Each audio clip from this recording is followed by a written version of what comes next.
Hey grade 9s, today we're going to do a lesson on linear relations. It is the second lesson in this unit, so let's get right to it. So we're going to take a look at these rectangles, and we are going to relate the rectangle number with the perimeter and see if we can develop a linear relation that matches that pattern. So it says that every grid square has a length of 1 centimeter. So if we take a look at the first rectangle, it has a perimeter of 1, 2, 3, 4, 5, 6. So then we'd say rectangle number 1 has a perimeter of 6 in the table below. How about rectangle 2? 1, 2, 3, 4, 5, 6, 7, 8. Rectangle 2 has a perimeter of 8. How about rectangle 3? 1, 2, 3, 4, 5, 6, 7, 8, 9, 10. Rectangle 3 has a perimeter of 10. And rectangle 4, 1, 2, 3, 4, 5, 6, 7, 8, 9, 10, 11, 12. Rectangle 4 has a perimeter of 12. Now, this is pretty straightforward, and relating it in a table is pretty straightforward. Now, how can we say this in words? Well, in words, what I often see is a lot of students just say, the perimeter increases by 2 centimeters. That's not enough. However, if you start by saying, oh, the first rectangle has a perimeter of 6 centimeters, and then as the rectangle number increases by 1, the perimeter increases by 2 centimeters. So there's like 3 pieces to that, and if you have all 3 pieces, that's enough. But if you just write the perimeter increases by 2 centimeters, that's not enough. You have to give more than that when you're describing the pattern, okay?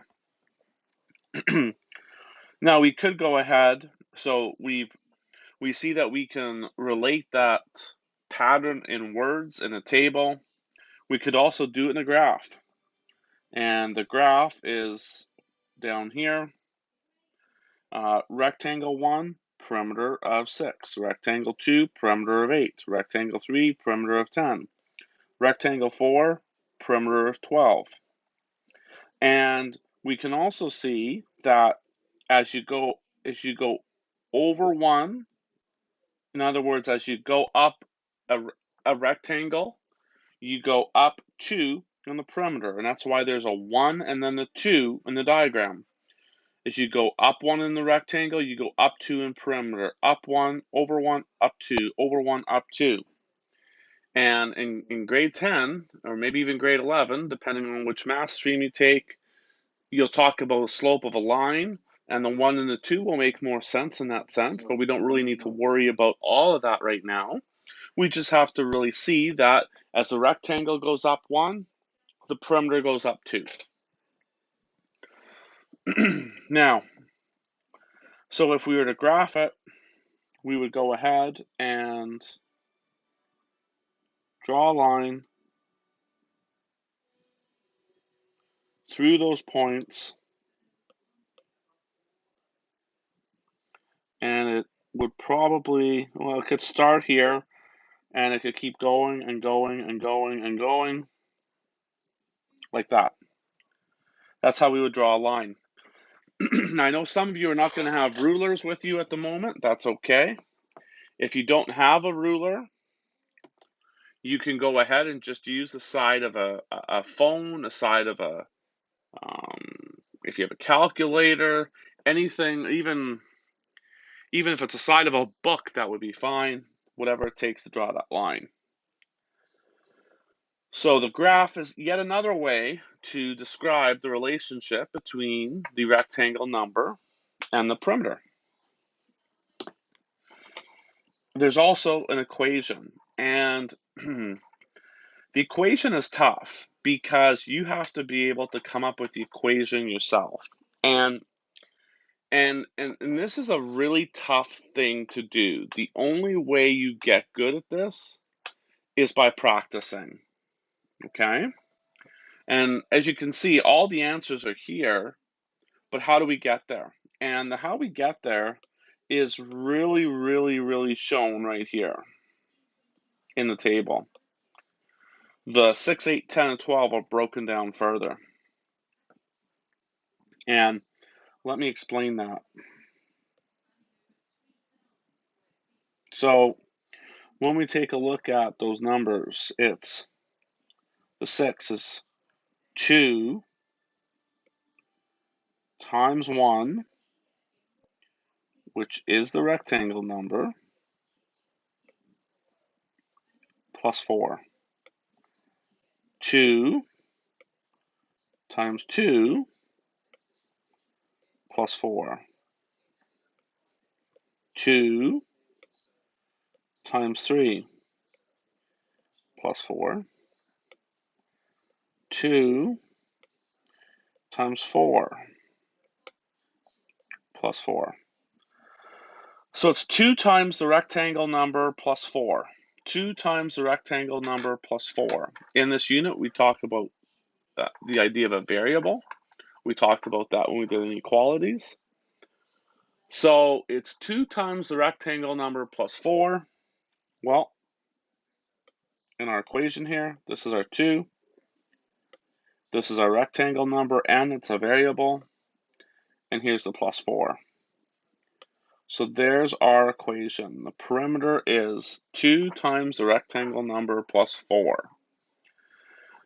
The other way to see this, if we talk about this being a linear relation, is that the perimeters keep going up by 2. And if the perimeters keep going up by 2, that's what explains the 2 there. So if you multiply, and I'm just going to go on over here on my scrap paper, we take rectangle 1, okay? So you go 1 and you multiply that by 2. What do you get? We get 2. But we know the rectangle's area perimeter is 6. So what do we have to do? Well, we have to go ahead and we have to add some number there to get 6. What's that number? It's 4. So that's why the formula is 2 times the rectangle number plus 4. Okay? Now, again, practice makes perfect on this stuff. You will get an opportunity to practice this later on. Please take that opportunity. Okay? Let's do some more examples. Bear goes to Extra Foods and wants to buy some chocolate bars. Cost of buying the chocolate bars is given in the table below. So, one chocolate bar is $1.25, blah, blah, blah, blah, blah. Okay? So, now, let's go ahead and go from there. Graph the data. Okay, so if we're going to graph the data, all right, I'm just going to zoom in here. So we graph the data. We have to first make our scales here. Okay, so the number of chocolate bars is going to go left to right, and it gives us up to 5. So I'm going to go 1, 2, 3, 4, 5, 6, 7, 8, 9, 10. 5 chocolate bars cost $6.25. So I'm actually going to go up to 20 here. So I'm actually going to go 4, 8, 12. Ooh, actually I'm going faster than I wanted to. So let me go back and correct that. 2, 4, 6, 8, 10, 12, 14, 16, 18, 20. And this represents the cost in dollars. When we make our scales, it's important that you go up by the same amount, whether you're going, if you're going left to right, okay? And that's what we call our scale. So our scale going left to right is that every 2 squares is 1 chocolate bar. That's our scale, okay? Every 2 squares is 1 chocolate bar. You can have a different scale going up and down than you do left to right, and we do. Going up and down, every grid square represents $1, okay? But you have to be true to that scale whenever you go left to right and up and down. So you have to pick a scale, and the scale should always be able to fit all of your data points. So in this question here, these are the data points that we are given. We need to make sure that at least that can fit on our graph. And I did go up to 10 chocolate bars and a cost of $20. So you see that I made sure that we had more than enough space. And you don't want to make it super, super, super big. Like I wouldn't want to go up to like 50 chocolate bars or $100 or even $50. But going a little bit more is usually a good idea, like making sure that you can cover a little bit more than what's in your table. But you want to be able to fit all the data that is on your table at the very least. Okay? All right. So let's go ahead and plot those points now. So 1 chocolate bar is $1.25, so it's like right here. 2 is $2.50. 3 is $3.75.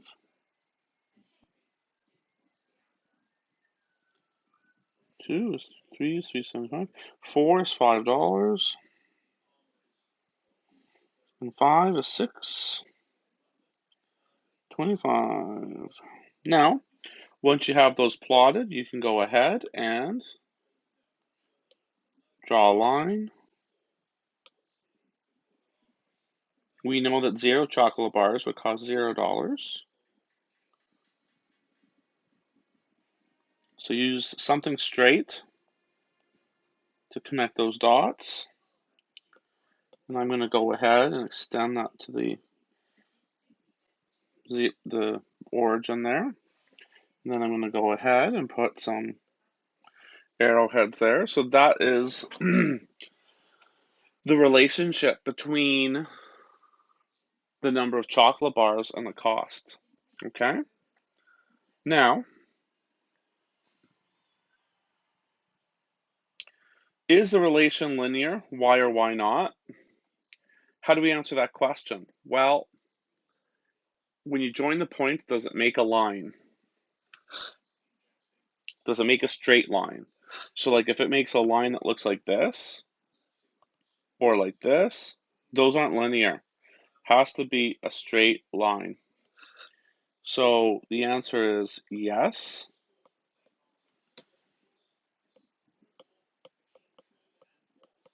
A straight line passes through the points.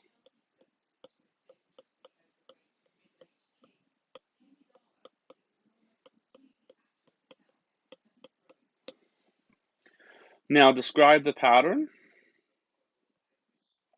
How will we describe the pattern? I guess we can just say that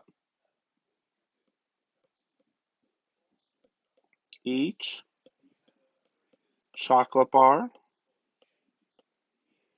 costs $1.25. Okay, each chocolate bar costs $1.25.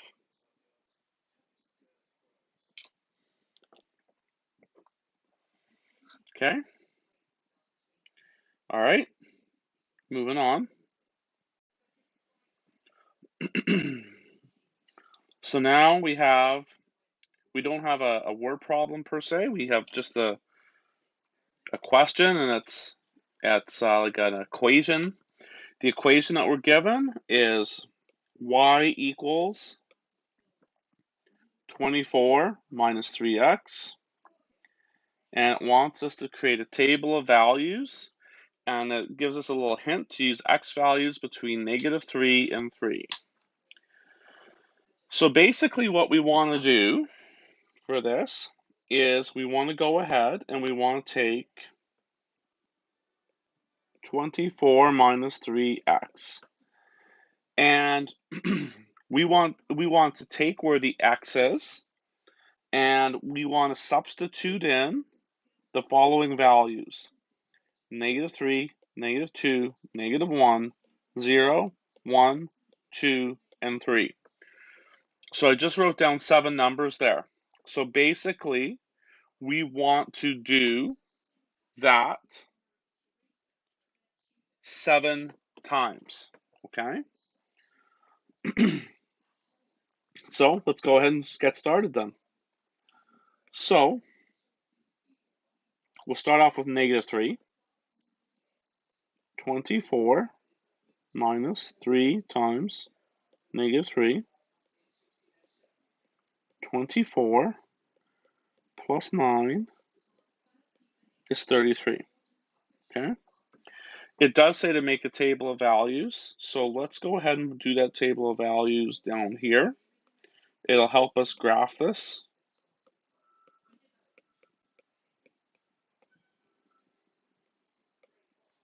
So we're going to do it again, but this time we'll plug in -2.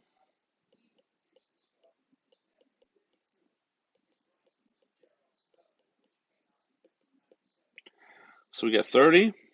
So 30 goes here. And now we'll do it with -1.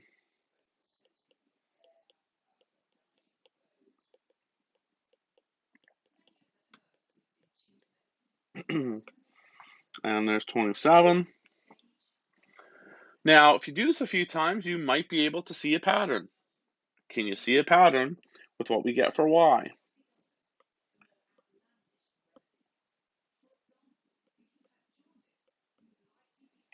So if that's true, what should the new value be? What's 27 minus 3? Well, it's 24. So that should be 24. Would it keep going like that when we got into the positives? If it did, we get 21 here. Is that true? Let's find out.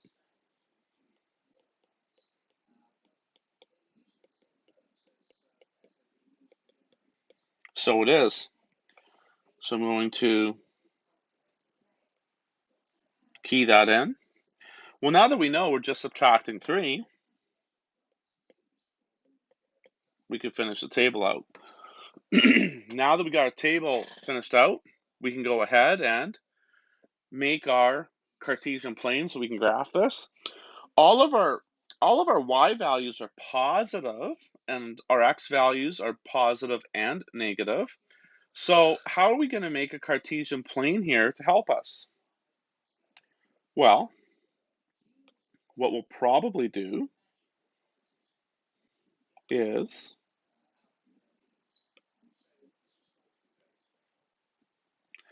do something like this. So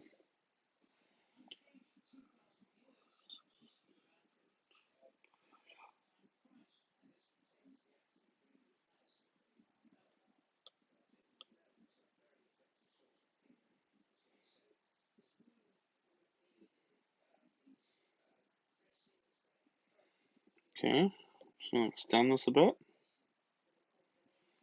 And then I'm going to draw another one.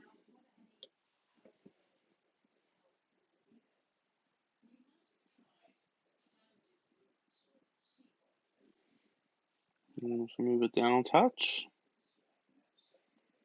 Okay. So now, I'm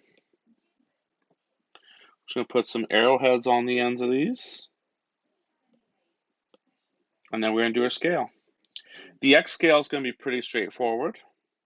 It's going to be, we can go probably 1, 2, 3, 4, 5, -1, -2, -3, -4, -5. Now the Y scale will be a little bit more complicated. What we have to do is we have to key in and look at those values. So we've got 15, 18, 21, 24, 27, 30, 33. So the thing is we have to go up to at least 33. At least 33. So how are we going to do this in order to get what we want? Probably the best thing to do would be to go up to 40. That would probably be the best thing to do.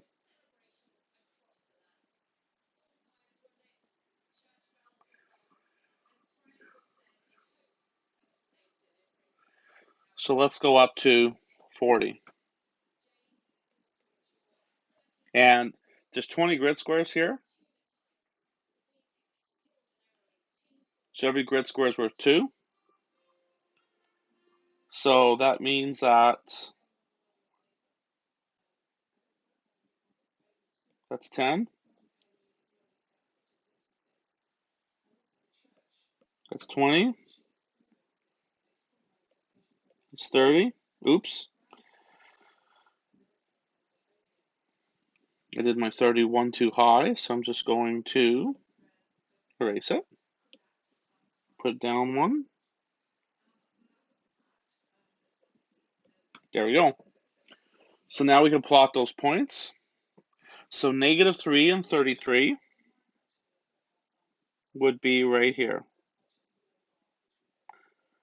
-2 and 30 would be, oopsies, not there, but here. -1, oh, I gotta make a correction here. I didn't get, oopsies. I gotta get both of those points to where they need to be.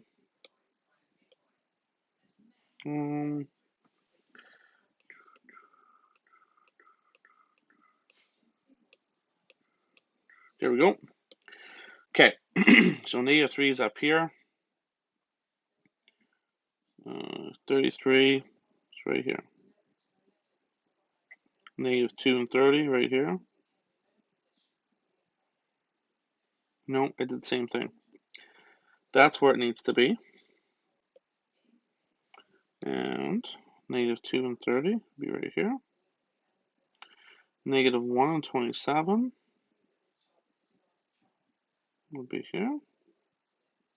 No, it will be right here. I keep making that little mistake.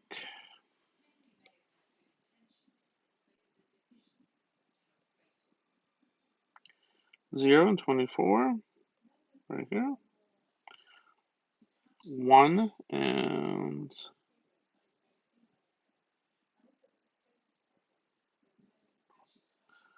well, let's see here.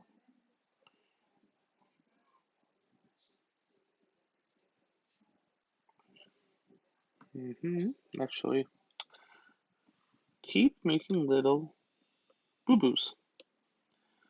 Actually, it'd be right here. And then here. And then there we go. Whew. Okay, so as I've demonstrated, it's really important to try and make sure to plot the right points, because otherwise it won't look like a line when you're done. So now, once you are done that, you can go ahead and take something straight and connect those points.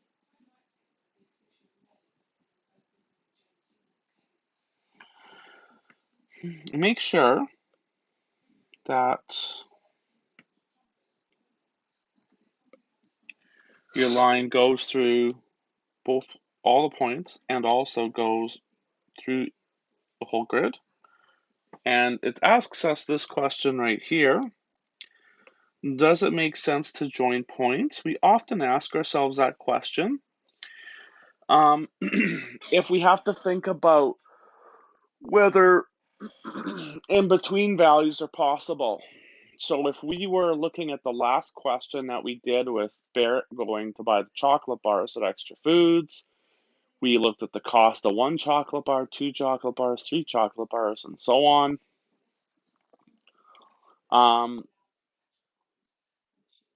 We did join the points, but if you think about it, it doesn't really make a whole lot of sense to join the points because can you buy 1.5 chocolate bars? Can you buy 1.4 chocolate bars? No, you can't. So because you can't buy part of a chocolate bar, there's not in between values, it doesn't make sense to join the points. Now, to this question right here, we're not actually, there's no context. We're not buying chocolate bars. We're not finding the perimeter of a rectangle. So it's always going to make sense to join those points. And some contexts or some word problems will also make sense to join the points. It just totally depends on the question. Okay? Now, what patterns do we see in the graph? Well, what we could say then is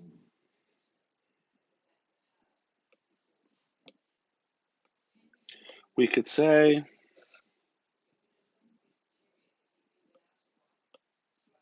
when x is 0, y is 24, as x increases by 1, y decreases by 3.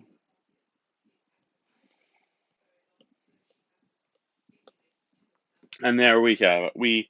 We say, we give like an anchor point, x is 0, y is 24, and then when we say for every successive x that goes up, y goes down by 3. And then the next question says, is the relation linear? Yes. A straight line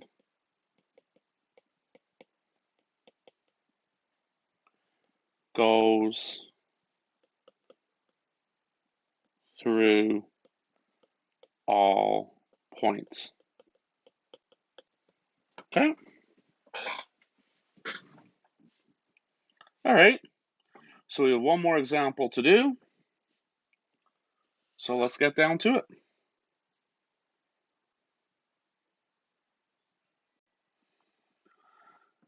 The profit that Frontier Collegiate can make when holding a dance is 4 times the number of people at the dance minus $200 for the cost of the music.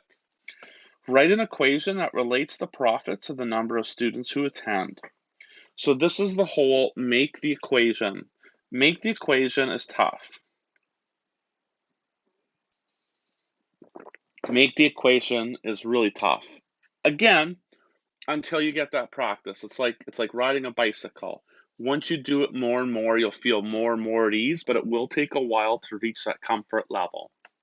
So, how are we going to do this? Well, if we read the question,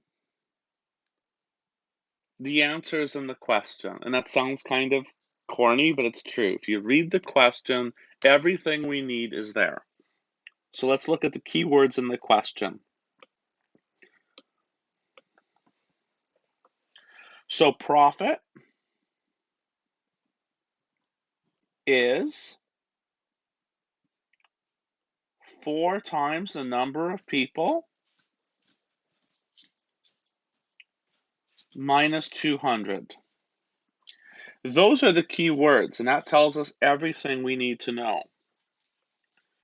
Profit. Profit is our variable. It depends on how many people come. So for profit, we're going to use the letter P. The word is in math always is associated with an equal sign. 4 times, so 4, the number 4, times means multiplication.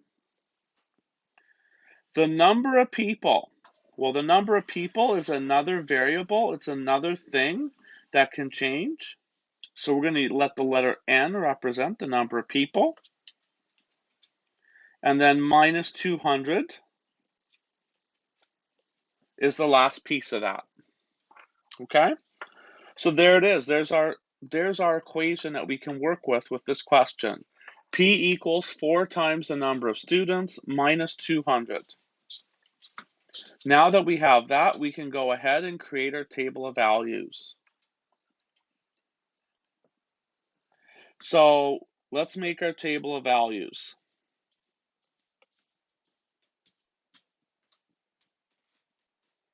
We can make a table of values up and down. We can also make a table of values left to right. Here's our N, here's our P. Now think about this. What happens if nobody attends the dance? If nobody attends the dance, let's look at the equation. The equation is P equals 4 times N minus 200. Let's go through each of those things. 4 times 0 is 0. Minus 200 is minus 200.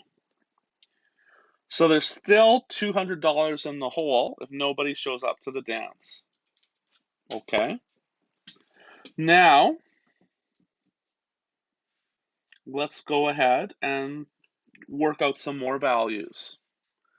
We don't have to go 1, 2, 3, 4. We could go up by 10s or 20s or 30s or whatever. I would say it probably would make some sense that, okay, so there's what? 300 students, and it's between 200 to 300 students in the school. Let's go up by 50s. 50 students, 100 students, 150 students, and we can even stop at 200. Okay? So now we can go through these calculations again. And you could do the work over here if you want. So P equals 4 times 50 minus 200. 4 times 50 is 200. Minus 200 is 0. So when 50 people attend the dance, there's a profit of 0. But that also means that the music is paid for. It's like a break-even point. What about when 100 people attend the dance? Well, P equals 4 times 100 minus 200, which is 400 minus 200, which is 200. So when 100 people join the dance, there's a profit of 200. Now, can we see the pattern?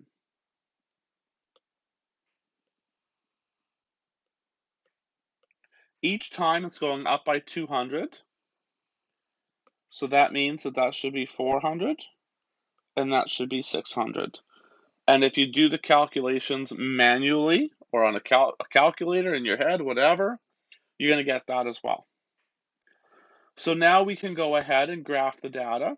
And it does ask us, does it make sense to join points? Well, in this case, it does, because you can have anywhere between 50 to 100 people. You can have between 100 and 150 people. You can't have, a partial person. You can't have 2.8 people coming to the dance. But as long as we know that.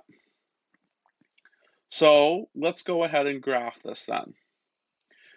Our X values are N's, and N's always positive. Our Y values are P, and they're positive or negative. So what's going to be a good scale here? If you want to do scale here, probably maybe our best plan of attack here would be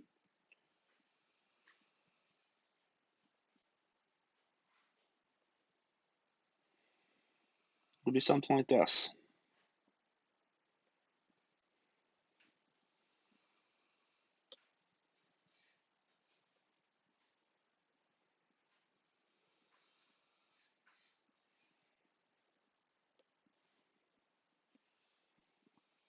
Where we're always positive with our x's, and we have some negative values for our y's. So how are we going to do this? Well, let's look at what we have as far as making up a scale. So I had made 5 grid squares into the negatives. So it probably would make sense if we even did something like, I don't know, every 2 grid squares, meaning $100. So that's minus 100, minus 200, 100, 200, 300, 400, 500, 600, 700. Okay? And for the number of students that attend, if we could even be that every grid square is 10 people, because there's 20 grid squares going left to right. So 200 divided by 20 is 10. So every grid square is worth 10. So we can go 1, 2, 3, 4, 5. That's 50. 1, 2, 3, 4, 5. That's 100. 150. And that's 200. We should label what these mean. So this would be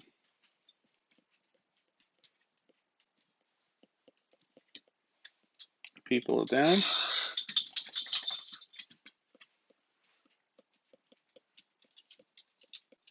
Profit in dollars. So let's go ahead and plot our points, and then we can join them up. So 0, negative 200 is right here. 50 and 0 is here. 100 and 200 is here. 150 and 400 is here. 200 and 600 is here. And then what we'll do is we'll just grab a straight edge and we'll connect those points.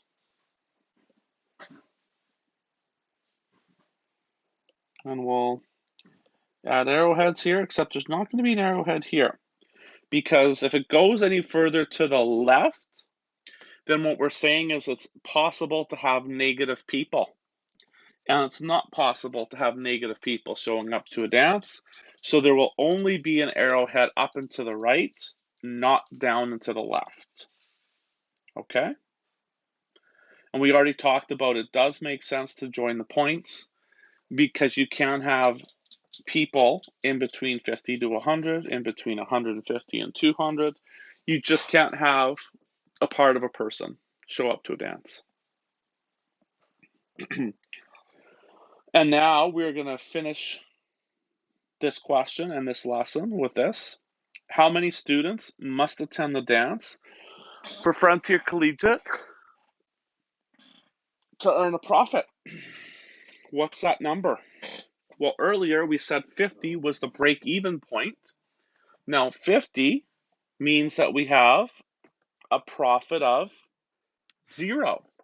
A profit of 0 is not a profit. We have to go until we have something bigger than 0. So what we need then is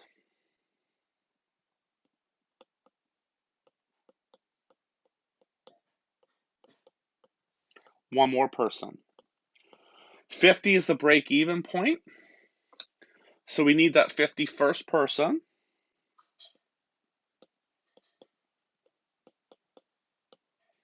to make a profit.